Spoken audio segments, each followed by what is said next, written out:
इथे एक आपण गणित लिहिलंय, 3 सर्कल आपल्याला दिलेले आहेत. त्यामध्ये पहिल्या सर्कल मध्ये दिलाय 4 10 80, दुसऱ्यामध्ये दिलाय 12 6 144 आणि तिसऱ्यामध्ये दिलाय 17 आणि 3 आणि ही तिसरी संख्या आपल्याला शोधायची आहे.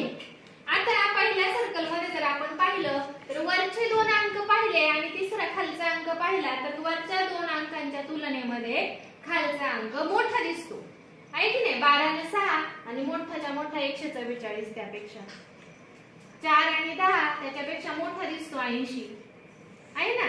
मग आता या वरच्या 2 अंकांमध्ये काहीतरी क्रिया केल्यानंतर हा अंक आपल्याला भेटेल असा अंदाज आपण लावला.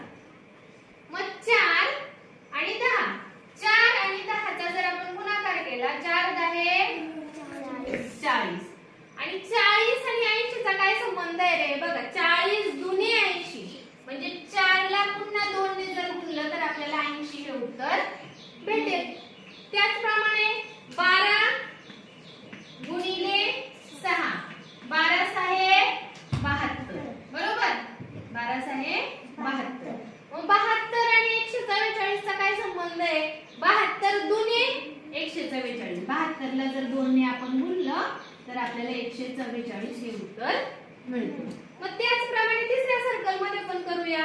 17 गुणिले 3, 17 3 51, 51 दुने किती येतील.